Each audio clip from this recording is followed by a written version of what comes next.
প্রশাসনের আশ্বাসে রাজশাহী বিশ্ববিদ্যালয়ে শাটডাউন স্থগিত। অনড় শিক্ষকদের একাংশ শেষ দিনে চাকসু ও হল সংসদে 20 মনোনয়ন প্রত্যাহার, বাতিল 4। নেত্রকোনায় রাষ্ট্রীয় মর্যাদায় ফায়ার ফাইটার শামীমের দাফন। 2 দিন পর জাতীয় বার্ন ইনস্টিটিউটে চিকিৎসাধীন আরও এক ফায়ার ফাইটারের মৃত্যু। এবং শারদীয় দুর্গোৎসবে উদযাপনের শেষ মুহূর্তের প্রস্তুতি চলছে। প্রতিমার সাজসজ্জার কাজ, কেনাকাটায় বেড়েছে ব্যস্ততা।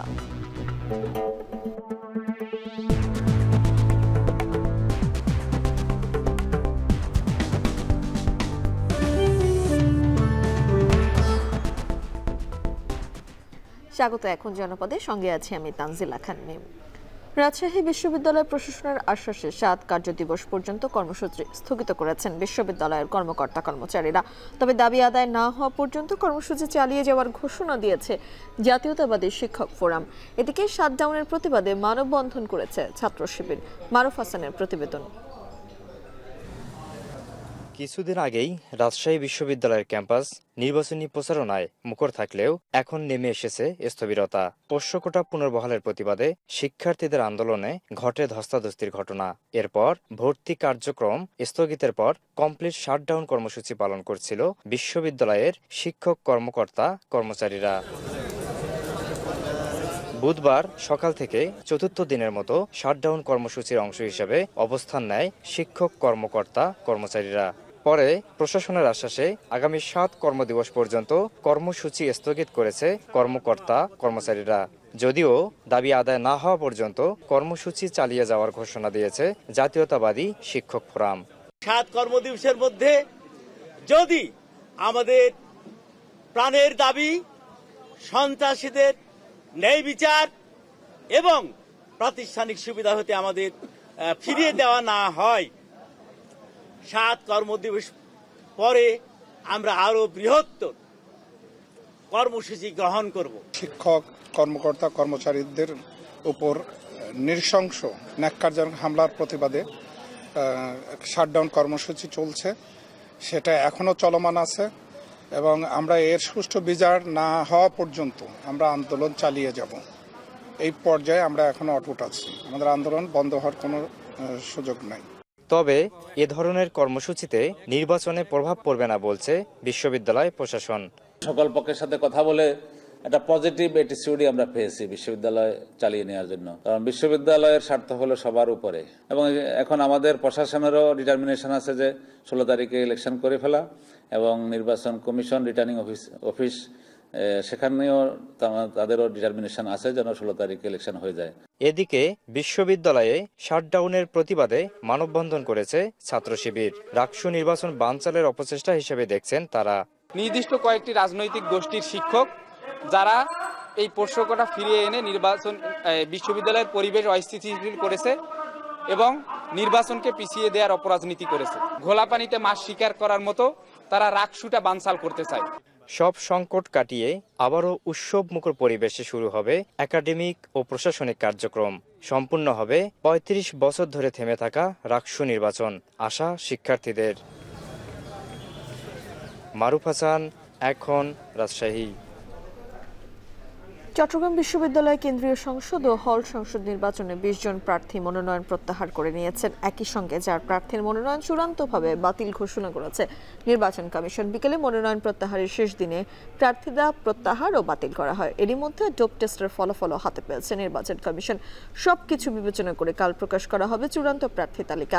এদিকে দুর্গাপূজার কারণে মঙ্গলবার চাকসু নির্বাচন 3 দিন পিছিয়ে 15 অক্টোবর নির্ধারণ করা হয়। বেশ কয়েকটি দল ও প্যানেল নির্বাচন পেছানোয় সাধুবাদ জানালেও ছাত্র শিবির রাকসুর পর চাকসু নির্বাচন পেছনকে সন্দেহের চোখে দেখছে। আর ছাত্রদল এ নিয়ে আনুষ্ঠানিক কোনো প্রতিক্রিয়া জানায়নি।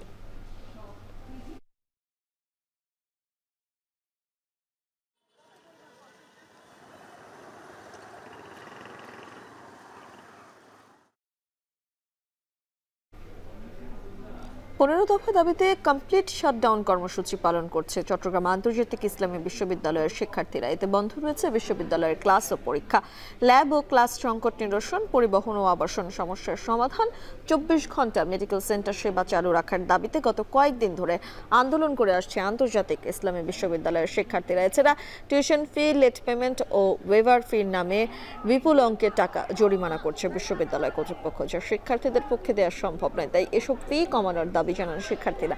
দাবি আদায় না হওয়া পর্যন্ত শাটডাউন কর্মসূচি চালিয়ে যাওয়া হবে বলছেন তারা। গ্রামের বাড়িতে চিরনিদ্রায় শায়িত হলেন ফায়ার ফাইটার শামীম আহমেদ। নেত্রকোনার কেন্দুয়া উপজেলার পিজাহাতি সরকারি প্রাথমিক বিদ্যালয়ের মাঠে দ্বিতীয় জানাজা শেষে পারিবারিক কবরস্থানে তাকে দাফন করা হয়। ছেলেকে শোকে মা মূর্ছা যাচ্ছেন মা। এদিকে দুর্ঘটনার দুদিন পর জাতীয় বার্ন ইনস্টিটিউটে চিকিৎসাধীন অবস্থায় আরও এক ফায়ার ফাইটারের মৃত্যু হয়েছে। এরিফাত আহমেদ রাসেলের তথ্য ছবিতে প্রতিবেদন। আদরে ছোট সন্তানকে হারিয়ে কান্না যেন থামছে না মা রাজভানুর। 6 সন্তানের মধ্যে একমাত্র শামীমকেই পড়াশোনা করিয়েছিলেন তিনি, যিনি সরকারি চাকরিতে ধরেছিলেন সংসারের হাল। তবে আকস্মিক দুর্ঘটনায় যেন পাল্টে গেছে সবকিছু। আমার নাতিরা যাবার শুয়ে তার তরে লেখাপড়া করতে হবে, কাগজ শুয়ে যাবা পড়তে হবে, নাহলে তো বাপের আগে চাইতো না মনে কইব আমার বাপের বাগিন্দাইছে, এই ব্যাকা হয়েছে, এই ব্যাকা হয়েছে। এই যে আপনারা দুজনকে সাহায্য সত্তা করিয়ে দিয়ে। শামীমের মৃত্যু মেনে নিতে পারছে না তার আদরের সন্তান নাবিল। বাবার দিয়ে যাওয়া শেষ 10 টাকা এখনো স্মৃতি হয়ে রয়ে গেছে তার কাছে। আর দেশবাসীর কাছে দোয়া চেয়েছেন শামীমের স্ত্রী। বাবা মানে গেছে, যাওয়ার সাথে সাথে ভিতরে ঢুকছে, এর প্রায় 2 মিনিট পরেই বিশেষ গেছিল আগে পরে মিনি বিশেষ গেছে, আর 2 মিনিট পরেই বিস্ফোরণ হয়েছে। সরকারের কাছে আমার একটাই দাবি, তারা যদি আমার পোলাপানের পিছনে দাঁড়ায় এবং তারা যদি আমাকে আর্থিকভাবে সহযোগিতা করে, তাইলে আমি এটাই চাই। বুধবার সকাল 11টায় নেত্রকোনা জেলার কেন্দুয়া উপজেলার রায়পুর পিজাহাতি গ্রামের শহীদ শামীম আহমেদকে গার্ড অব অনার প্রদান শেষে জানাজার নামাজ অনুষ্ঠিত হয়। এরপর পারিবারিক কবরস্থানে দাফন করা হয় তাকে। প্রশাসন এবং ফায়ার সার্ভিস কর্তৃপক্ষ পরিবারটির পাশে থাকার আশ্বাস প্রদান করেন।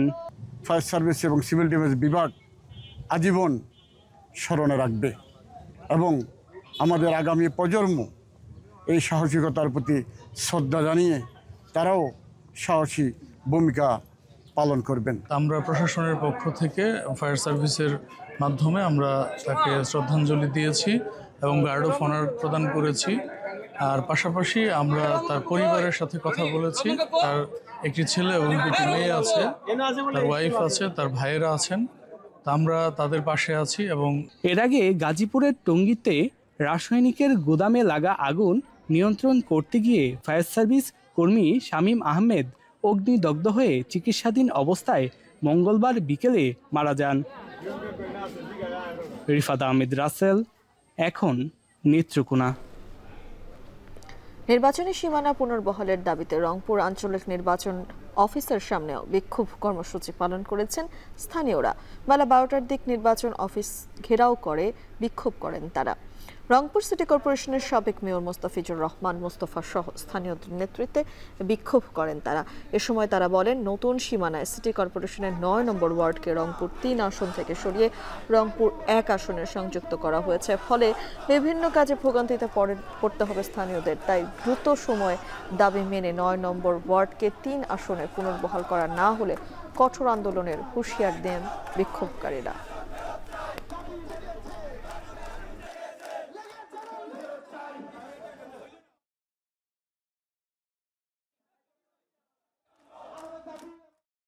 যে আমাদের এই এলাকার জনগণ মনে করে যে অমুক আসনের সঙ্গে গেলে আমরা সবাই আমরা ইজি ভোট দিতে পারবো, আমরা সব সুযোগ সুবিধা আমরা নিশ্চিত করতে পারবো।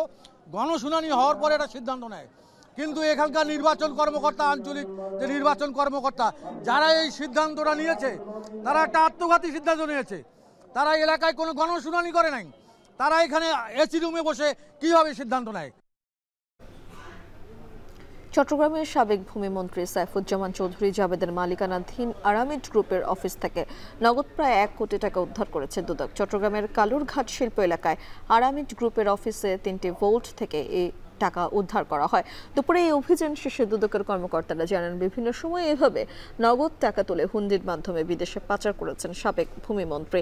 বিদেশে পাচারের জন্য এ টাকা রাখা হয়েছিল এমন তথ্যের ভিত্তিতে অভিযান চালায় দুদক। গত কয়েকদিনে 11টি ব্যাংক চেকের মাধ্যমে এ টাকা তুলেন প্রতিষ্ঠানটির কর্মকর্তারা। 2017 সাল থেকে ক্লাসিক ট্রেডিং নামে একটি প্রতিষ্ঠানের নামে 600 কোটি টাকা পাচারের তথ্য প্রমাণ পাওয়া গেছে। ভারত, দুবাই হয়ে যুক্তরাষ্ট্র, যুক্তরাজ্য ও 8টি দেশে টাকা পাচার হয়েছে। এই ঘটনায় আরামিটের এজিএম জাহাঙ্গীর আলম নামে একজনকে আটক করা হয়। তবে কর্তৃপক্ষের দাবি, তারা শ্রমিক কর্মচারীদের বেতন পরিশোধের জন্য এ টাকা রেখেছেন।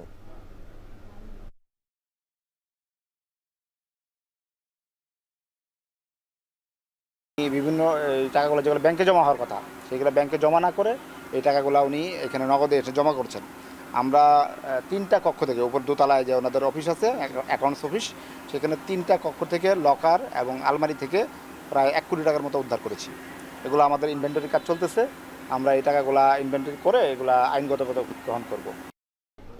গাজীপুরের ডাকাত সন্দেহে গণপিটুনিতে এক ব্যক্তি নিহত হয়েছেন। এই ঘটনায় গুরুতর আহত হয়েছেন আরও একজন। ভোরে সদর উপজেলার নয়াপাড়া এলাকায় এ ঘটনা ঘটে। পুলিশ ও স্থানীয়রা জানান, ভোর 3:30টার দিকে নয়াপাড়া এলাকায় 7 থেকে 8 জন ডাকাতের প্রস্তুতি নেয়। এ সময় স্থানীয়রা টের পেয়ে ধাওয়া দেয়। অন্যরা পালিয়ে গেলেও দুজনকে আটক করে বেধড়ক মারধর করা হয়। খবর পেয়ে পুলিশ ঘটনাস্থল থেকে দুজনকে উদ্ধার করে শহীদ তাজউদ্দিন আহমদ মেডিকেল কলেজ হাসপাতালে পাঠায়। এ সময় একজনকে মৃত ঘোষণা করেন চিকিৎসক। ঘটনাস্থল থেকে দেশীয় অস্ত্র উদ্ধার করা হয়। নিহতের বিরুদ্ধে বিভিন্ন থানায় একাধিক ডাকাতির মামলা রয়েছে বলে জানায় পুলিশ।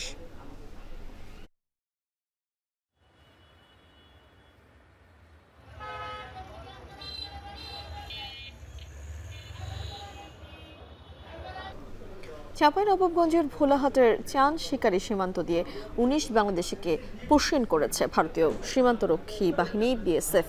বিজিবির 59 ব্যাটালিয়নের অধিনায়ক জানান, বুধবার ভোরে ওই 19 জন বাংলাদেশে প্রবেশ করলে তাদেরকে আটক করা হয়। আটককৃতদের মধ্যে 10 জন পুরুষ, 6 জন নারী ও 3 জন শিশু রয়েছে। প্রাথমিকভাবে জানা গেছে তারা সবাই বাংলাদেশের নাগরিক। বিভিন্ন সময় অবৈধভাবে ভারতে গিয়ে দেশটির পুলিশের হাতে গ্রেপ্তার হয় তারা। এরপর বিভিন্ন মেয়াদে কারাগারের সাজা খেটেছেন। রাজবাড়ীতে দাঁড়িয়ে থাকা সবজি বোঝাই ট্রাককে পেছন থেকে অন্য একটি বোঝাই ট্রাকের ধাক্কায় চালক সহ 2 জন নিহত হয়েছেন। মঙ্গলবার মধ্যরাতে রাজবাড়ী কুষ্টিয়া আঞ্চলিক মহাসড়কে কল্যাণপুর এলাকায় এই দুর্ঘটনা ঘটে। পুলিশ জানায়, কুষ্টিয়া থেকে সবজি বোঝাই ট্রাক রাজবাড়ীর কল্যাণপুর এলাকায় পৌঁছলে পেছন থেকে আসা চাল বোঝাই ট্রাক সবজি বোঝাই ট্রাককে ধাক্কা দেয়। এতে ঘটনাস্থলেই চালক সহ 2 জন নিহত হয়। খবর পেয়ে হাইওয়ে পুলিশ মরদেহ উদ্ধার করে, সেই সাথে ঘাতক ট্রাকটি জব্দ করে পুলিশ। তবে চালক ও সহকারী পালিয়ে যাওয়ায় তাদের আটকের চেষ্টা চলছে জানায় পুলিশ।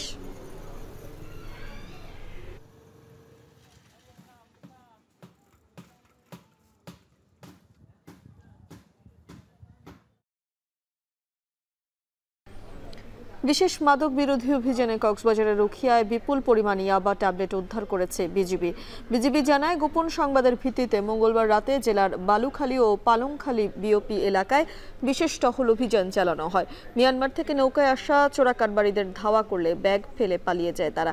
পরে তল্লাশিতে লুকানো অবস্থায় 5 কাঠ ইয়াবা পাওয়া যায়। তবে কাউকে আটক করা সম্ভব হয়নি। ভবিষ্যতেও এ ধরনের অভিযান চলমান থাকবে বলেও জানায় বিজিবি।